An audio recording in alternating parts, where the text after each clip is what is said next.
우리가 다니엘서 1장부터 4장까지 살펴보았는데요. 1장부터 4장에 나오는 바벨론 왕은 느부갓네살이라는 왕이었습니다. 이 느부갓네살이라는 왕이 약 한 50년간 바벨론 제국을 통치했죠. 그리고 오늘 우리가 이제 다니엘서 5장을 보게 될 텐데, 다니엘서 5장에는 벨사살이라는 왕이 나옵니다. 이 벨사살이라는 왕은 우리가 1장부터 4장에서 살펴봤던 느부갓네살 왕의 외손자가 됩니다. 그러니까 외할아버지에게 이제 왕의 자리를 물려받은 거죠. 이 벨사살 왕은 바벨론 제국의 마지막 왕입니다. 이 벨사살이 바벨론을 이렇게 통치하고 있었을 때에 그때 바로 옆에 어떤 나라가 있었느냐 하면 바사라는 나라가 있었습니다.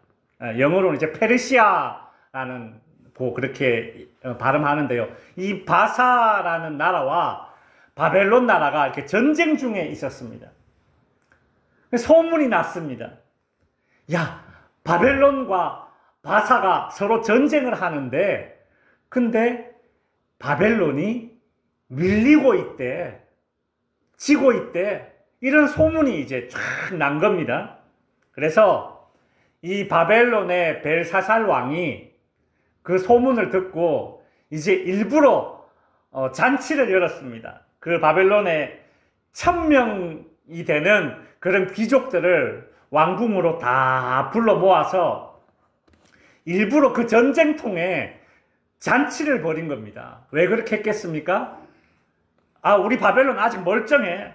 뭐 저 정도 공격으로는 우리 바벨론 끄떡없어. 이거 보여주려고 일부러 이제 왕궁에서 잔치를 연 겁니다. 바벨론 제국의 그 건재함을 과시하기 위해서죠. 그렇게 이제 나라 안에 귀족들 1000명이나 되는 많은 사람들을 불러 모아서 술을 먹고 마시고 잔치를 벌이다가 이 바벨론 제국 안에 있는 금, 은, 동, 쇠, 나무, 돌 이런 것들로 만든 모든 우상들을 다 끌어모아서는 그 우상들 앞에 이제 제사를 드리면서 그렇게 술을 먹고 마셨습니다.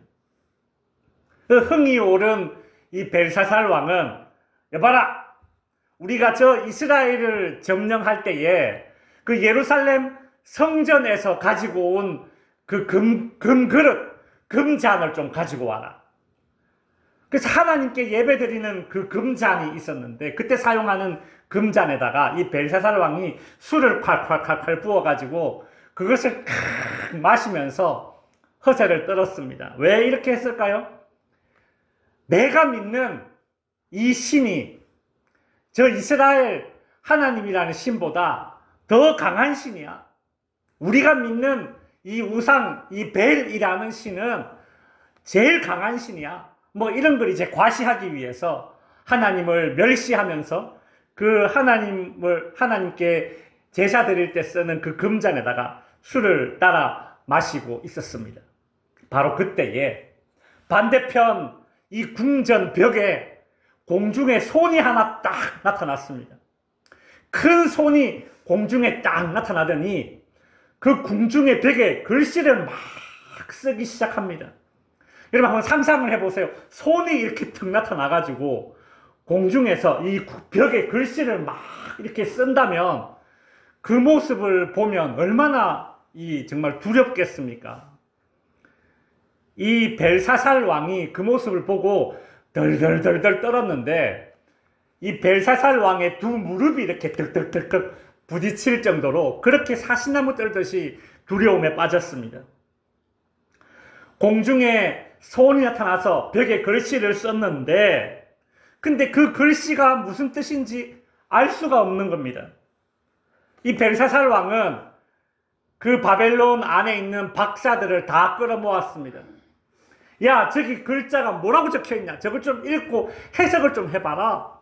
근데 아무도 그 글자가 무슨 뜻인지 알려주지를 못하는 겁니다. 그때 이 벨사살 왕의 어머니가 이제 여기 우리 성경에는 이제 왕비로 나오는데 정확하게는 왕의 어머니입니다. 벨사살 왕의 어머니. 그러니까 우리로 치면 대왕 대비마마 여기죠. 이 왕의 어머니가 이제 벨사살 왕에게 와서는 이렇게 이야기합니다. 왕이여, 이런 어려운 문제는 오직 다니엘만이 해결할 수 있습니다.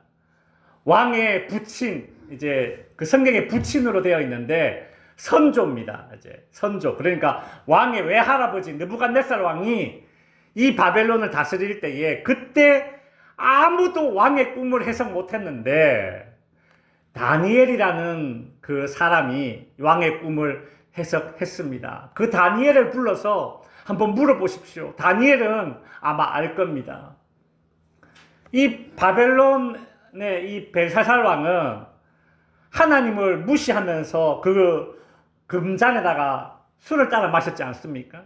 하나님을 그렇게 무시하고 낮잡아 봤는데 하나님을 섬긴다는 다니엘을 이렇게 불러서 물어본다는 게 자존심은 상하지만 그래도 불렀어요. 일단 어떡하겠어요? 알아야죠. 무슨 뜻인지. 그래서 이제 다니엘이 벨사살 왕 앞에 왔습니다. 이 벨사살 왕이 다니엘에게 야, 저기 글씨가 적혀 있는데 저게 무슨 뜻인지 나에게 알려주면 내가 너에게 큰 재물과 벼슬을 주겠다. 막 그렇게 이야기해요. 다니엘이 하는 말이 왕이여, 그런 거 필요 없습니다. 그런 거 안 줘도 제가 저게 무슨 뜻인지, 왜 이런 일이 일어났는지 내가 왕에게 알려드리겠습니다.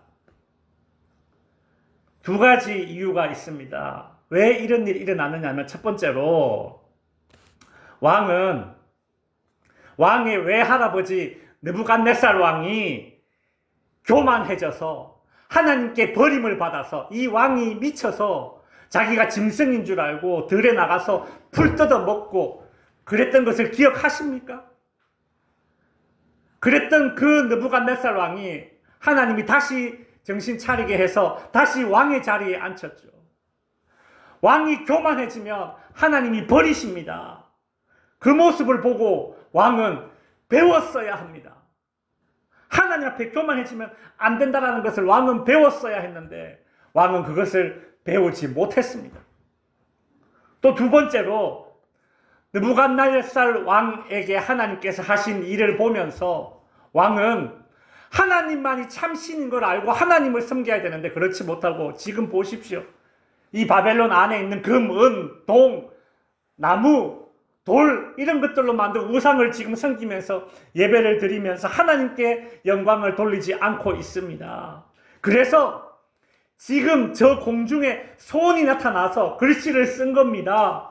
저 글씨가 무슨 뜻이냐 하면 이런 뜻이 있습니다. 메네, 메네, 데겔, 우바르신이라는 이제 아람어입니다. 메네, 메네가 무슨 뜻이냐 하면 계산이 끝났다라는 겁니다. 메네가 계산이 끝났다. 메네, 메네 두 번 나오잖아요. 그러니까 강조한 거예요. 계산이 끝났어. 데겔은 무슨 뜻이냐면 저울로 달아보니까 모자라. 저울로 달아보니까 부족해. 그 다음에 우바르신이 무슨 뜻인가 하면 그런저 쪼개질 것이다. 여러분 딱 읽어봐도 이게 부정적인 내용이죠. 그죠? 계산이 끝났다. 저울로 달아보니 모자란다. 그런저 쪼개질 것이다. 메네, 메네, 데겔, 우바르신이라고 글자가 탁 쓰여진 겁니다. 한마디로 하나님이 왕을 저울에 딱 달아보니까 왕은 왕감이 아닙니다. 부족하고 모자랍니다. 그래서 하나님이 지금 왕이 다스리고 있는 이 바벨론이라는 나라, 지금 전쟁이 벌어진 저 바사라는 나라에 넘겨줄 겁니다. 그렇게 해석을 해 주었습니다. 다니엘의 이 해석을 듣고 왕은 철렁했겠죠. 그렇지만 약속한 것이 있으니까 다니엘에게 이렇게 벼슬을 주고 막 이렇게 합니다. 그리고 그날 밤에 이 벨사살 왕이 죽임을 당하게 된다라는 내용이 바로 다니엘서 5장의 내용입니다. 이제 우리 다니엘서 5장을 한번 읽어보도록 하겠습니다. 제5장.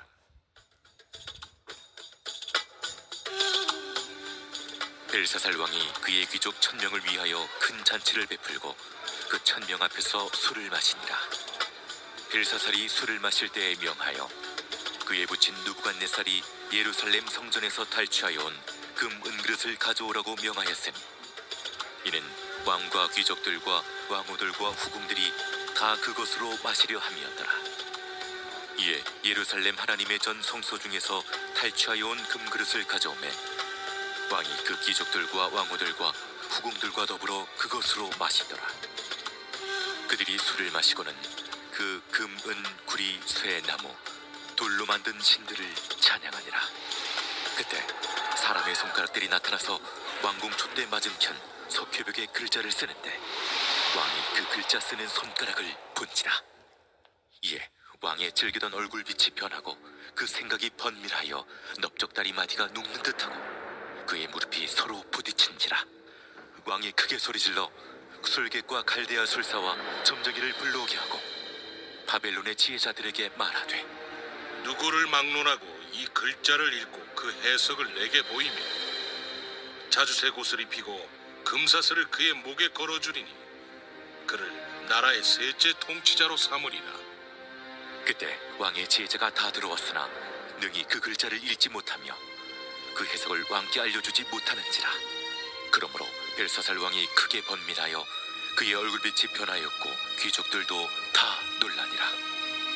왕비가 왕과 그 귀족들의 말로 말미암아 잔치하는 궁에 들어왔더니 이에 말하여 이르되 왕이여 만수무강하옵소서. 왕의 생각을 번민하게 하지 말며 얼굴빛을 변할 것도 아니니이다. 왕의 나라에 거룩한 신들의 영이 있는 사람이 있으니 곧 왕의 부친 때에 있던 자로서 명철과 총명과 지혜가 신들의 지혜와 같은 자니이다. 왕의 부친 느부갓네살 왕이 그를 세워 박수와 술객과 갈대와 술사와 점쟁이의 어른을 삼으셨으니 왕이 베드사살이라 이름하는 이 다니엘은 마음이 민첩하고 지식과 총명이 있어 능히 꿈을 해석하며 은밀한 말을 밝히며 의문을 풀 수 있었나이다. 이제 다니엘을 부르소서. 그리하시면 그가 그 해석을 알려드리리이다. 이에 다니엘이 부름을 받아 왕의 앞에 나오매 왕이 다니엘에게 말하되 네가 나의 부왕이 유다에서 사로잡아온 유다 자손 중에 그 다니엘이냐? 내가 네게 대하여 들은즉 네 안에는 신들의 영이 있으므로 네가 명철과 총명과 비상한 지혜가 있다 하도다.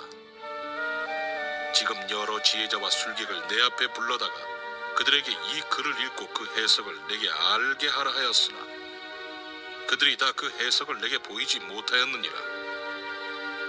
내가 네게 대하여 들은즉 너는 해석을 잘하고 의문을 푼다 하도다. 그런즉 이제 내가 이 글을 읽고 그 해석을 내게 알려주면 내게 자주색 옷을 입히고 금사슬을 내 목에 걸어주어 너를 나라의 셋째 통치자로 삼으리라. 왕의 예물은 왕의 친히 가지시며 왕의 상급은 다른 사람에게 주옵소서. 그럴지라도 내가 왕을 위하여 이 글을 읽으며 그 해석을 아뢰리이다. 왕이여, 지극히 높으신 하나님이 왕의 부친 느부갓네살에게 나라와 큰 권세와 영광과 위엄을 주셨고 그에게 큰 권세를 주셨으므로 백성들과 나라들과 언어가 다른 모든 사람들이 그의 앞에서 떨며 두려워하였으며 그는 임의로 죽이며 임의로 살리며 임의로 높이며 임의로 낮추었더니 그가 마음이 높아지며 뜻이 완악하여 교만을 행함으로 그의 왕위가 패한 바 되며 그의 영광을 빼앗기고 사람 중에서 쫓겨나서 그의 마음이 들짐승의 마음과 같았고 또 들나귀와 함께 살며 또 소처럼 풀을 먹으며 그의 몸이 하늘 이슬에 젖었으며 지극히 높으신 하나님이 사람 나라를 다스리시며 자기의 뜻대로 누구든지 그 자리에 세우시는 줄을 알기에 이르렀나이다. 벨사살이여, 왕은 그의 아들이 되어서 이것을 다 알고도 아직도 마음을 낮추지 아니하고 도리어 자신을 하늘의 주제보다 높이며 그의 성전 그릇을 왕 앞으로 가져다가 왕과 귀족들과 왕후들과 후궁들이 다 그것으로 술을 마시고 왕이 또 보지도 듣지도 알지도 못하는 금, 은, 구리, 쇠와 나무, 돌로 만든 신상들을 찬양하고 도리어 왕의 호흡을 주장하시고 왕의 모든 길을 작정하시는 하나님께는 영광을 돌리지 아니한지라. 이러므로 그의 앞에서 이 손가락이 나와서 이 글을 기록하였나이다. 기록된 글자는 이것이니 곧 메네 메네 데겔 우바르시니라. 그 글을 해석하건대 메네는 하나님이 이미 왕의 나라의 시대를 세워서 그것을 끝나게 하셨다 하며, 데겔은 왕을 저울에 달아보니 부족함이 보였다 하며, 데레스는 왕의 나라가 나뉘어서 메대와 바사 사람에게 준바되었다 함이니이다. 이에 벨사살이 명하여 그들이 다니엘에게 자주색 옷을 입히게 하며 금사슬을 그의 목에 걸어주고 그를 위하여 조서를 내려 나라의 셋째 통치자로 삼으니라. 그날 밤에 갈대아 왕 벨사살이 죽임을 당하였고 메대 사람 다리오가 나라를 얻었는데 그때 다리오는 62세였더라.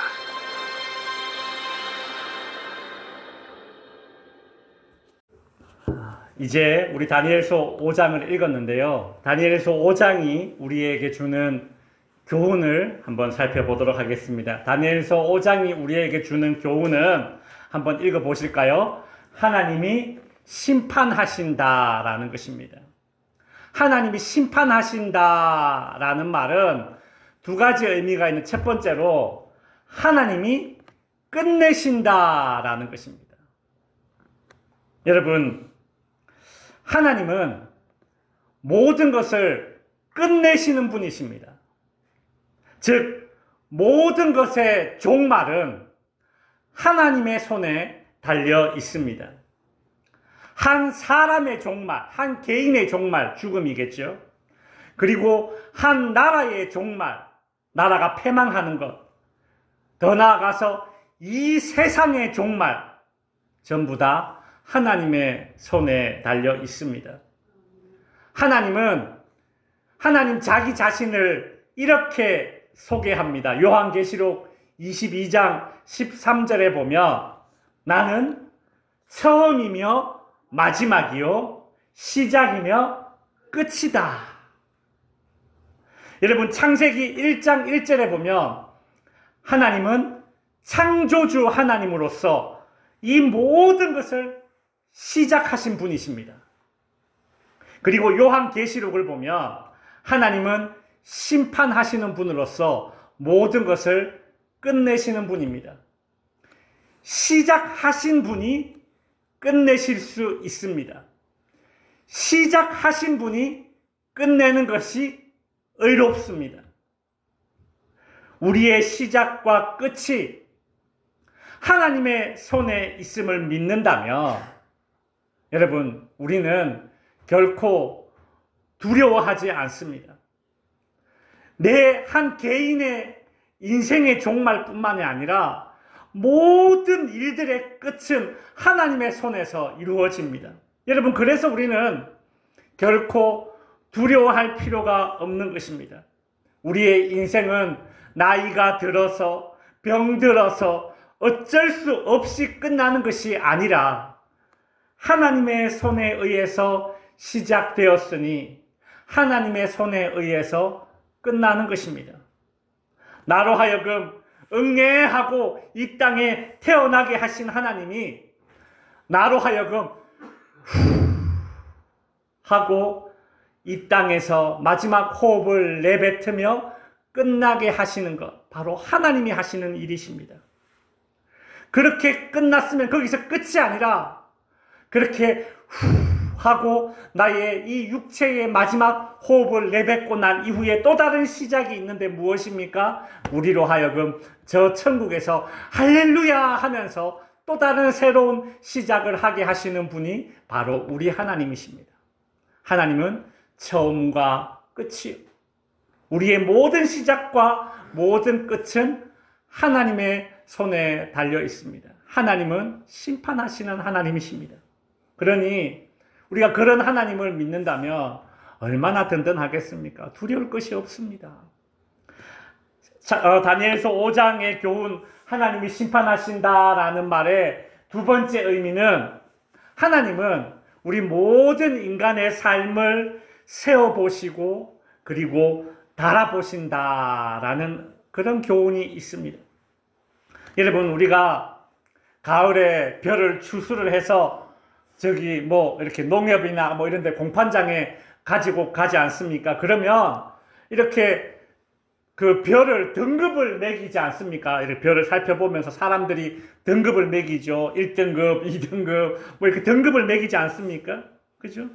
별의 등급을 판정하는 사람이 무게도 달아보고, 품질도 살펴보고, 이건 1등급, 이건 2등급, 뭐 이렇게 등급을 매기듯이 마찬가지로 하나님은 바벨론 왕의 삶을 살피시고, 세어보시고 왕의 삶을 그 삶의 질을 달아보셨습니다.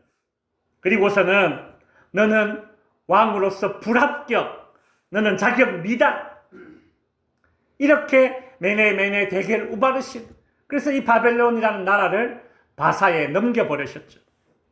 마찬가지로 하나님은 저와 여러분의 삶을 세어보시고 달아보시고 그렇게 모든 것을 다 측량하시는 심판주 하나님 되십니다. 하나님은 우리의 생각, 우리의 마음, 우리의 말, 우리의 행동, 우리의 인격, 우리의 죄악, 우리의 선행 모두 다 이 땅에서 우리의 모든 삶을 다 세어보시고 저울로 달아보시는 분이 바로 우리 하나님이십니다. 그래서 누가복음 12장 5절부터 7절에 보시면 예수님께서 이런 말씀을 하셨습니다. 마땅히 두려워할 자를 두려워하라. 하나님 앞에서는 그 하나도 잊어버리신 바 되지 아니하는도다. 너희에게는 심지어 머리털까지도 다 세신 바 되었나니 두려워하지 말라. 이렇게 말하고 있죠. 여기 보시면 두려워하라 라고 말했다가 또 두려워하지 말라 이렇게 말씀하고 있습니다. 이게 무슨 뜻이냐면 하나님이 우리의 삶을 세어보시고 우리의 삶을 달아보시는 분이시기 때문에 생각, 마음, 말, 행동, 인격이 죄악으로 가득 차고 하나님을 믿지 않는 그런 인생은 심판의 날에 하나님을 두려워하게 될 것이고 반대로 생각, 마음, 말, 행동, 인격이 선하고 하나님을 믿는 사람은 심판의 날에 하나님을 두려워하지 않게 될 것이라는 주님의 말씀입니다. 이제 말씀을 정리하겠습니다. 벨사살 왕은 성전 기구로 술을 따라 마실 정도로 교만하였고 하나님을 무시하였고 각종 우상을 섬기며 하나님께 영광을 돌리지 않았습니다. 그런 삶은 비록 왕이라 하더라도 하나님이 보시기에 이것은 모자라고 부족한 그런 삶이었습니다. 하나님은 그런 벨사살 왕의 삶을 세어보시고 달아보신 이후에 어떻게 하셨습니까? 끝장내셨습니다. 바라기는 저와 여러분의 삶은 모든 것을 끝내시고 모든 것을 세어보시고 달아보시는 그 하나님만 섬기고 그 하나님께만 영광을 돌리는 그런 삶이 되어서 심판을 두려워하기보다 오히려 천국의 그런 상급을 기대하는 그런 기쁨으로 가득 찬 삶이 될 수 있기를 주님의 이름으로 축원드립니다. 기도하겠습니다.